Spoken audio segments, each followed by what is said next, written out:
Kembali lagi di Sounding bareng sama Viola. Oke, kita akan membahas lagi mengenai remaja. Jadi tadi ada request dari teman-teman Ola, bagaimana sih cara mengantisipasi cita-cita yang diatur oleh orang tua, gitu ya. Gimana nih? Iya, itu sering banget terjadi, kayak banyak banget orang juga yang curhat sama Ola kan, Vi gimana nih, aku kan pengennya masuk ke bidang ini tapi orang tua nggak bolehin gitu. Padahal kita kan hidup juga masa depan kan juga punya kita gitu loh. Dan itu sih yang juga kayak jadi permasalahannya, kenapa harus kayak cari amannya gitu, kayak harus kerjanya PNS misal, terus jadi cita-cita kantoran gitu, kayak kamu harus jadi guru, kamu harus jadi pilot dan lain sebagainya gitu. Jadi kamu harus masuk sini, padahal bidang kita bukan di situ, padahal kita punya pilihan sendiri gitu. Kenapa sih gitu kan? Saya orang tua bukan ya?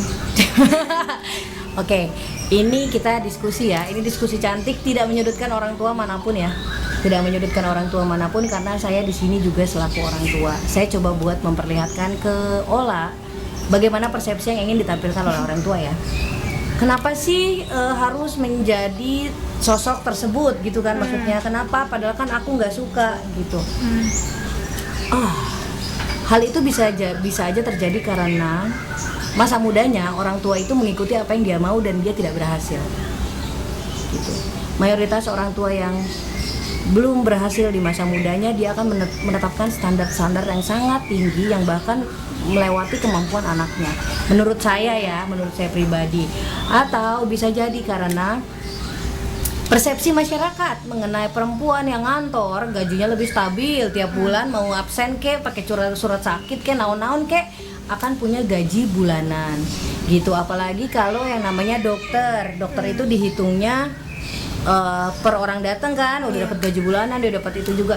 Sebenarnya ini nggak ada yang salah sih dari pihak anak melihat bahwa saya tidak punya kemampuan di sana, tapi dari pihak orang tua merasa bahwa saya kenal anak saya tahu kok kamu mampu sebenarnya.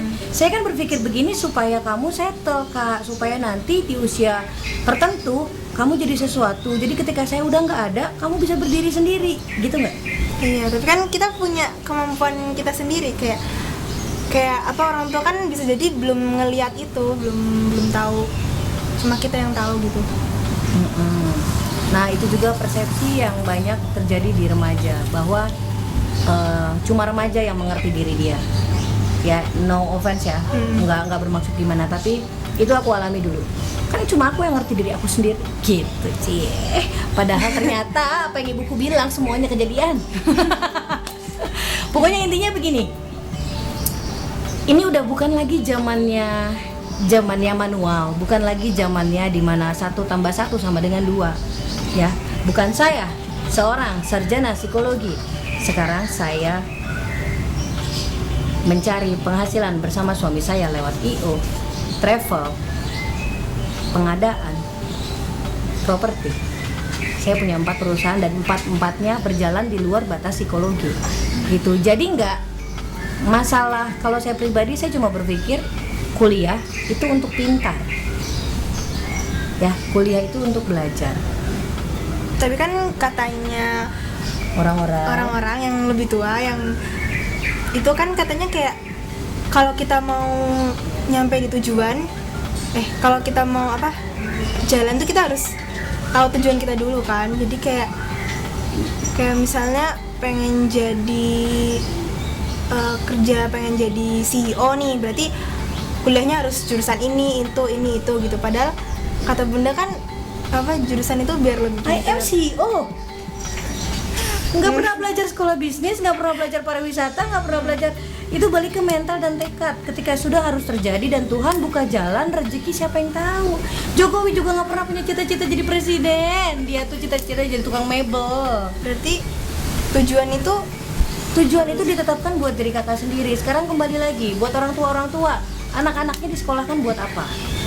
Buat mereka pintar dan berdiri sendiri, kalau gitu bebaskan mereka selama mereka tidak mau ke arah yang nyeleneh gitu ya.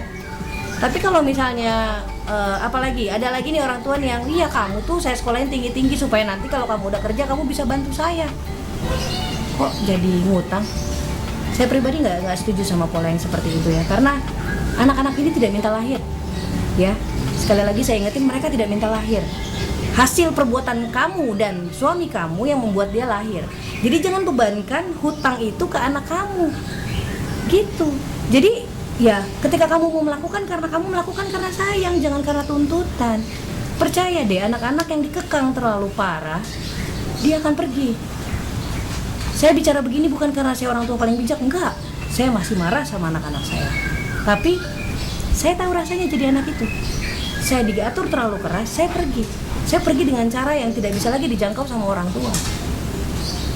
Gitu ya. Saya tidak mengajarkan untuk memberontak, tidak sama sekali. Buat Kakak Ola dan teman-temannya, belajarlah untuk lebih melihat 10 atau 15 tahun ke depan. Apa yang orang tua bilang belum tentu itu salah. Mereka menerapkan standar yang cukup tinggi supaya kalau Kak Ola nyampe itu berguna, berfungsi baik buat hidup Kak Ola, menunjang kamu ke depannya gitu.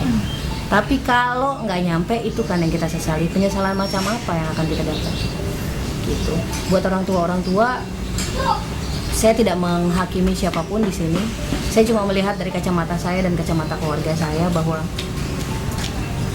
rezeki itu bukan urusan kita gitu. Kakak saya insinyur lingkungan, kalau nggak salah teknik lingkungan. Sekarang dia manajer sebuah, general manager sebuah produk frozen food. Itu nggak ada hubungannya gitu.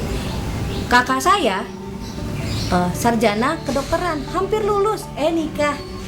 Jadi dia jadi dokter buat keluarganya ya. Jadi jangan kaitkan apa yang kita pelajari dengan materi, nggak akan pernah cukup.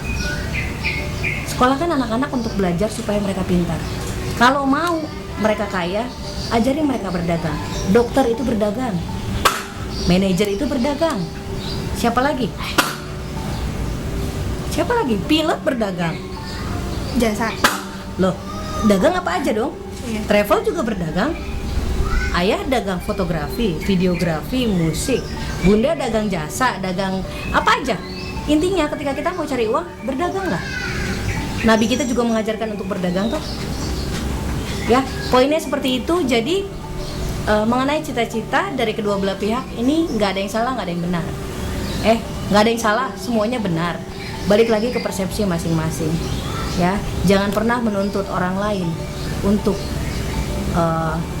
sesuai dengan sepatu kamu, karena kamu nggak tahu beban anak zaman sekarang.